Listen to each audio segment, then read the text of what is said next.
everybody, welcome to another YouTube video. I filmed the footage for this video a few days ago and I thought I'd just jump on to explain a little bit because it's a little bit disjointed. Originally I was intending on this to be a Skillshare video, but after I filmed for a little while and once I looked back at the footage, I realised that there really wasn't enough content for it to be a full Skillshare class. I like my classes to be at least an hour long, and this was only about 20 minutes to half an hour. So I thought I'd put it onto YouTube instead. So what this is it's just a little exercise that I like to do when I'm feeling a little bit stuck or I'm feeling a little bit like I want to create something but I don't really want to think too much about what I'm creating. So I have this little thing that I do where I tape down all these bits of paper onto the table and I just create marks and patterns and put layers and layers of paint down, and then I don't really have to think about it too much. It's really relaxing and fun. And then because they're all separate pieces of paper taped together, once you pull the tape up, you've then got a whole series of totally random abstracts. So the results of these abstracts can be really surprising, and sometimes I use them to then create other artworks based on those abstracts. But it's generally just a really fun, relaxing experience. So I've recorded the whole process of me doing that, and that's what I'm going to be showing you now. So I really hope that you enjoy it, and I will see you in the next video. Hi, it's VoiceOver Claire. So this can be done with any size piece of paper. It really doesn't matter. For, if you're interested, I'm using A3 sized, but I've done this with A4. You can do it with like smaller bits of paper, like 6x8s or anything like that. If you don't have as much space as I do to spread out the pages, then using like a smaller piece of paper is going to work. You can also just use one big piece of paper, and in the end, instead of pulling the tape off, you just cut the piece of paper up into sections. That will also work. But in this example and the demonstration I'm doing, I'm using A3 size paper. I've spaced them out so that they are just under the width of my masking tape, so that I get like a border around each piece that's around the same size. It's really hard to get the border exact on these because, you're working with separate bits of paper, but I just try and get like a little 5mm border with the tape. And I'm just taping it directly down to the table. So you can see that I have quite a big table. This is the table that I use as a palette sometimes, which is why it's really super messy. And this tape as well isn't really fantastic masking tape. It did end up lifting up a little bit, but I don't care. The whole reason why I started doing this on this particular day was that I was, feeling a little bit stressed and a little bit, disheartened about, various things that are going on at the minute. And I just needed something that was a creative outlet that I really didn't have to think about very much. And that's the great thing about this particular project, or this particular sort of some technique, I guess you could call it. I suppose it's a technique, is that the way that it's done, it really doesn't matter what you put down on these bits of paper because they're going to end up individual little artworks anyway. So you don't have to think about composition or overall look of the whole piece because it doesn't matter. It's totally irrelevant because when you pull up the tape and you reveal the individual artworks, the original composition that you put down on the whole doesn't matter. It's irrelevant. So you kind of take out that whole worry about, does this work as an artwork? It doesn't matter. So there's a lot of freedom in this technique. So I just taped down all the pieces so that they were spaced relatively evenly apart and they weren't going to lift up while I was working. I prefer to do this on a flat surface like a table, but you can of course do it on, a vertical surface. If you don't have anywhere flat, you can just tape the paper up to a wall, for example. But the whole idea is to just play. So you just layer whatever you want. You can use whatever mediums you want, whatever colors you want. If you do want it to be a little bit more cohesive at the end, then I would recommend that you stick to maybe 3 or 4 colors so that it doesn't get like crazy chaotic. So for this one here, I sort of stuck with the colors of, this purpley, this is quinacridone and magenta. And then I had another warmer orange I think I chose. So I kind of kept in like these warm pink sort of tones, and then at the end I added in a bit of a blue. But usually like I'm only using 2 or 3 colours. This paint that I've just put down here is it's one of the golden fluid acrylics. So I think the first couple paints that I used were golden fluid acrylics, but it really doesn't matter what paint you use. I often do this when I've just got leftover paint lying around in like old palettes and things that I haven't used up yet, and I kind of want to not waste it by just washing it down the sink. And so I'll do this exercise on a piece of paper, and then I'll just cut that paper up, or I'll tape down some smaller pieces and use up the paint. So it is a good way of using up things that you don't use very much, and it's very therapeutic. So you can see that I'm literally just covering the whole paper in random colours. At the moment, I'm using a spatula just to scrape it on, but you can splatter it. You can use big brushes, little brushes. You could just go for your life. And I cannot emphasize enough the fact that it does not matter what you do on this paper. It doesn't matter. The whole point of this is just de-stress. As I said at the beginning of the video, I was feeling really kind of disheartened this day, and I wanted to create something, but I didn't want to think about it. You know, I just didn't have the brain power to think. In Melbourne at the moment, we have just had an extension on a lockdown. This is our 6th lockdown that we've had. We've already been in lockdown for 2 weeks. And during those 2 weeks, this day was one of those 2 weeks, I was allowed to work in my studio because I was isolated and we're not in contact with the public. So according to the rules in Melbourne, I was allowed to. However, this is the day that I found out that we were going to have an extension of that lockdown for another 2 weeks, and you now needed to have a permit to work. So the only people that could actually go to work are authorised essential workers.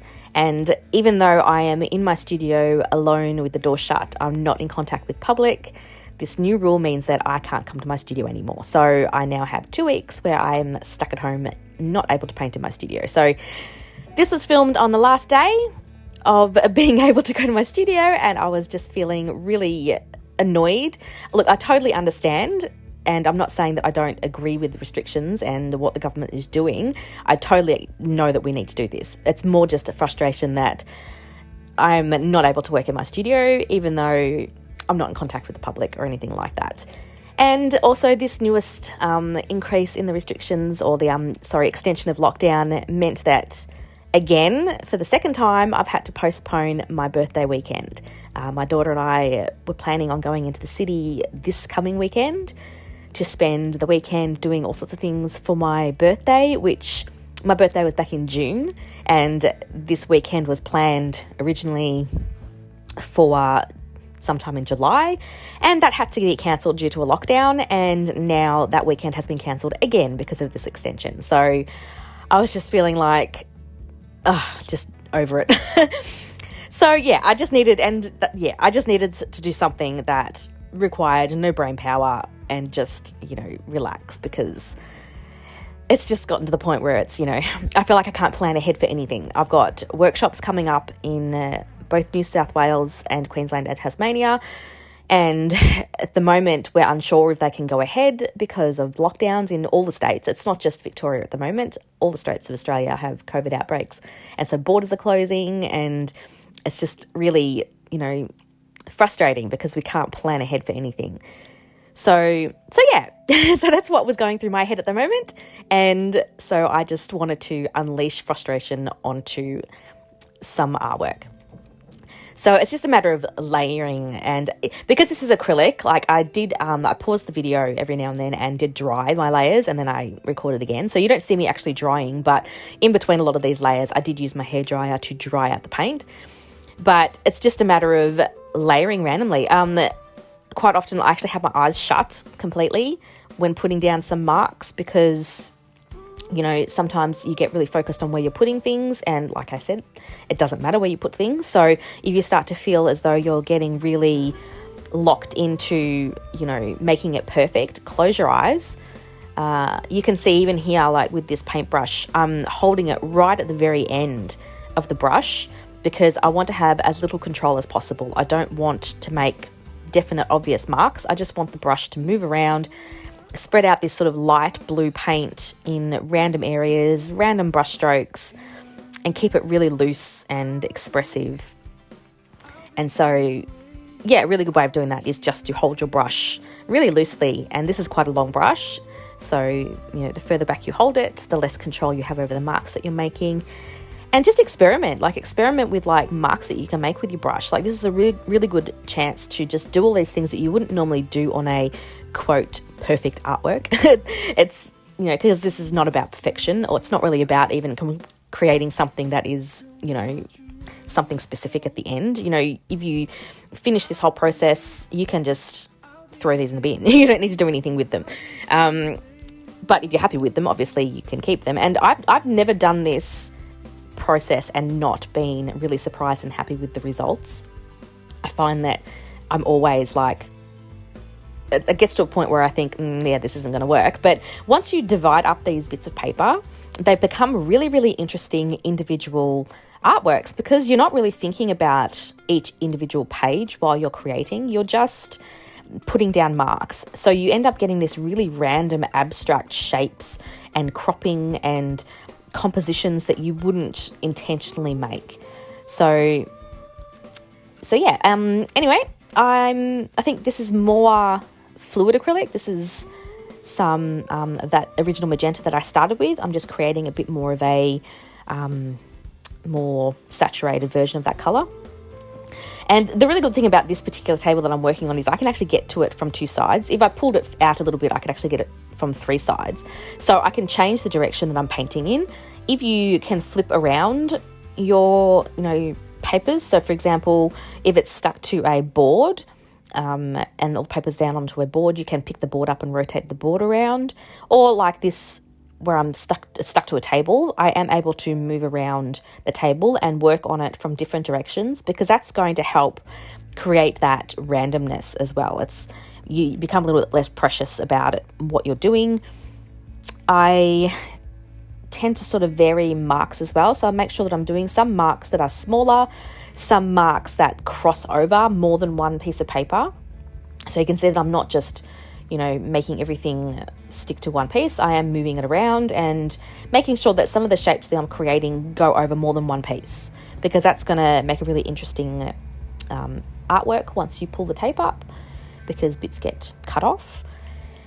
So splashing, scraping. You can use lots of different media as well. I think most of this is acrylic paint, but I do come in later on with some crayon and some ink.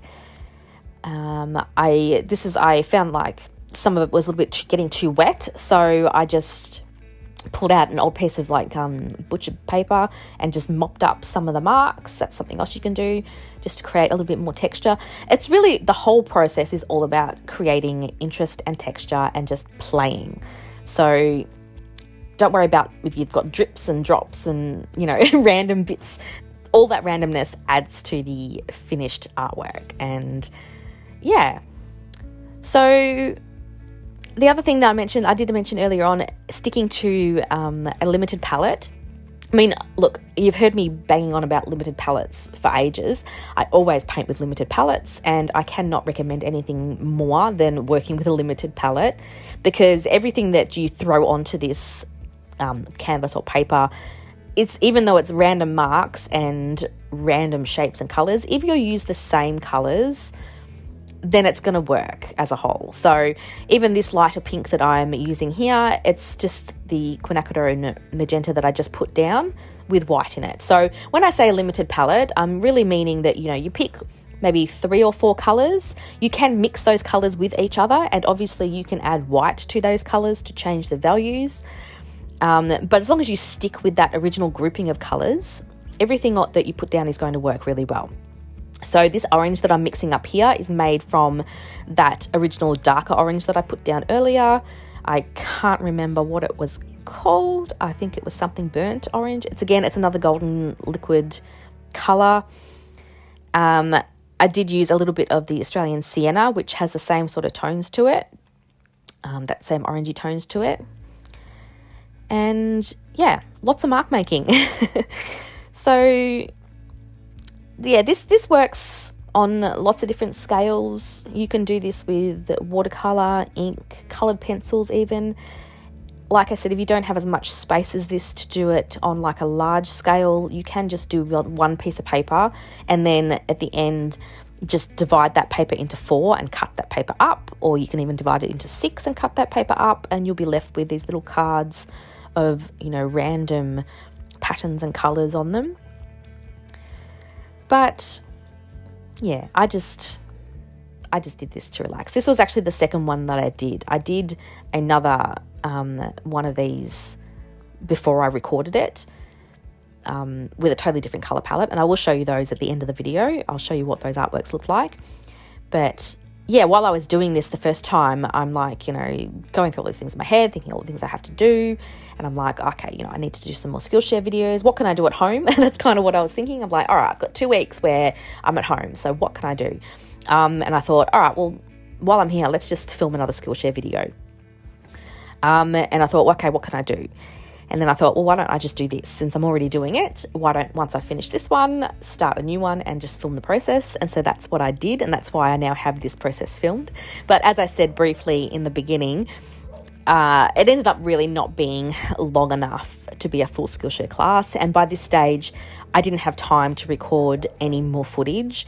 This was already quite late in the day, and yeah, I kind of, because it was like a bit of a last minute decision to record it, I didn't have time to record any more, and I knew I wasn't going to be able to go back to the studio after this. So I thought, oh well, this can't be a Skillshare class then, because it's not, long enough.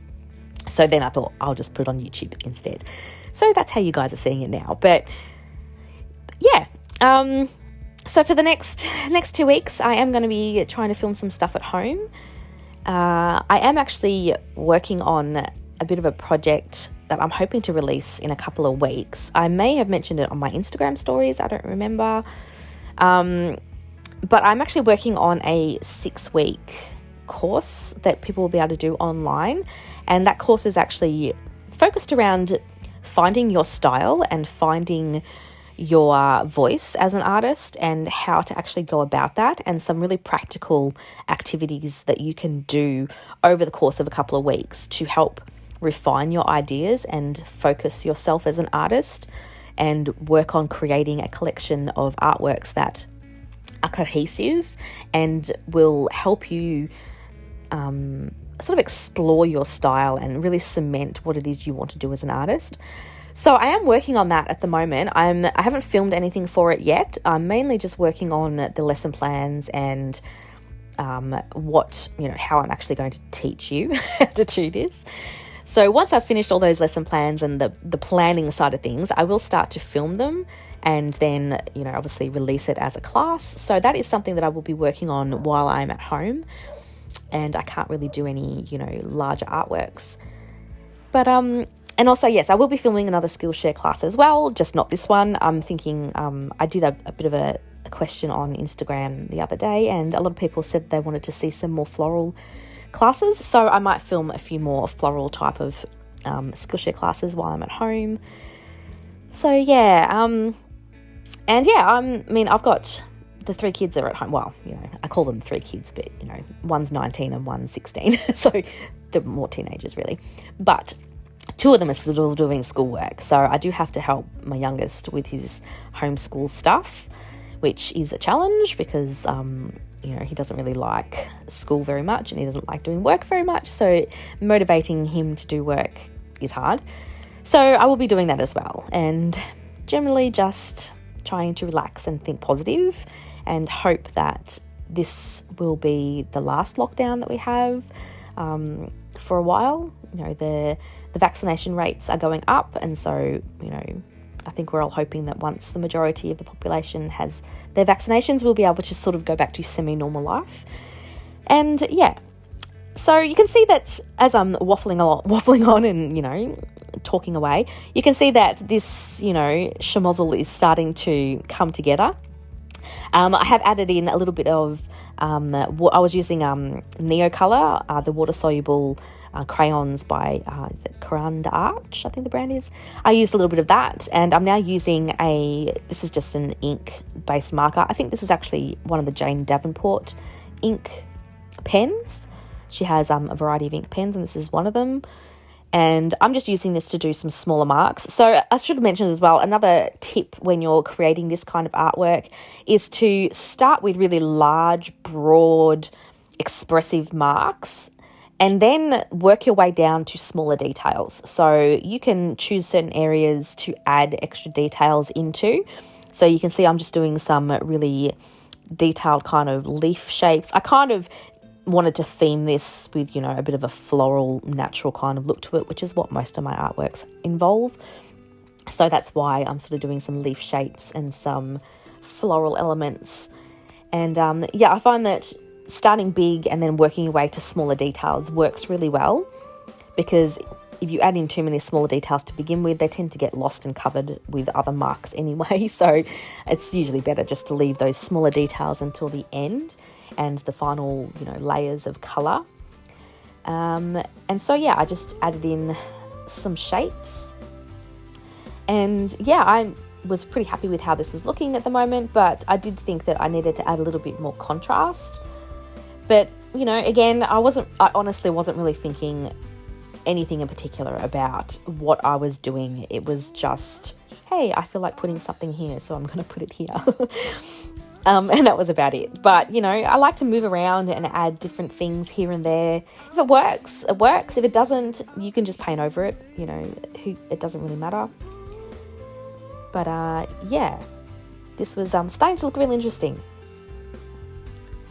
And, yeah, anyway, I don't really have much more to talk about. So instead of just, you know, waffling on about nothing, I'm going to keep it quiet and let you guys listen to some music and just watch what I'm doing for a while. Tell me that you're ready to go. I'll be here waiting. I'll be here waiting.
Okay, so here I am just adding a few final touches, and I know that you're all going to ask, when do you know when you're finished doing something like this? And the answer is whenever you feel finished. In this particular case, I was running out of time. I needed to head off in half an hour or so. So I kind of just decided I was done once I'd added in, some more extra details. And yeah, but you can keep going as long as you want, or you can stop whenever you want. It's totally up to you.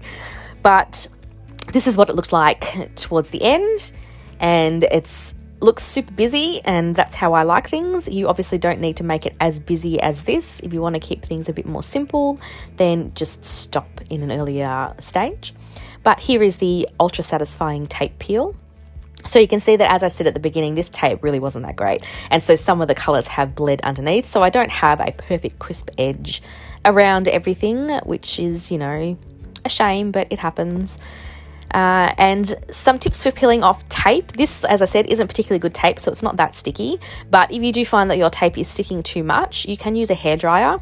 If you just heat up the tape with a hairdryer, it will make the glue less tacky and it will lift off easier. I find some tapes and some papers just want to stick. It's just trial and error to find a tape that is better than others. This is fairly cheap masking tape, so yeah, it's not that sticky, but some of the other tapes that I use are more sticky. And so I do need to use the hairdryer to loosen the tape a bit. But yeah, so you can see even just as I'm lifting off the tape, you can see how these individual little abstracts are coming out. So I was really happy with those dark lines that I put in. I felt like it needed a bit more contrast, and so that was just a last minute sort of decision to put in a bit of dark, and I'm really happy that I did, because I really like those lines and how they kind of travel in between the different pieces. And yeah, but you can sort of see, just looking at them all together here, how it's not important about the composition of the overall piece, because like I said, once you pull the tape off, you've then got totally individual little abstracts. So here's a bit of a look through of the final pieces. I haven't really decided which way up I want them to be yet, but I was really happy with these. I love how you just get these really unusual compositions, and it's compositions that you probably wouldn't have thought of or made, like this one here with those lines that are crossing, you know, even just the where they're crossing each other. It's just a really interesting shape and an interesting composition. So some of them have a lot more interest than others, and that's just the beauty of it. You know, I really like this one. I like those pebble shapes and that patch of white and those little almost raindrop marks that I made. I think they look really nice. This is another really nice one that I liked. Again, with those dark lines, I'm really happy with the dark lines. And actually this one works really well because it has like the light blue lines in it and the dark lines in it. So that sort of, it makes it really cohesive as a piece. So I like that one. And the colours in this one were really pretty because it picked up a lot more of that orange and yellow sort of tones and colours in it. And yeah, so I was really happy with how these turned out. And you can see that it's just totally random. Like, you've got no control over really what happens on each piece of paper. So this is actually the first one that I did. So you can see this was a totally different colour palette. I sort of stuck with more blues and sort of warm orange colours.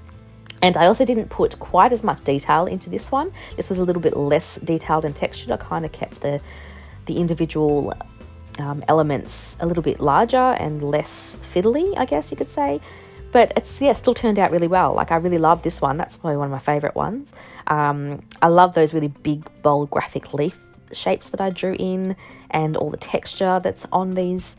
And yeah, they turned out really pretty. So I hope you enjoyed watching this. I really do. And I hope that it's inspired you to have a go and do something similar yourself. And just trust the process, just have fun. Don't put pressure on yourself to make it perfect, because it's not going to be perfect. It's just a really great way of loosening up and just having fun with paint and just exploring things. So I really hope that you enjoyed watching this, and I will see you all in my next video.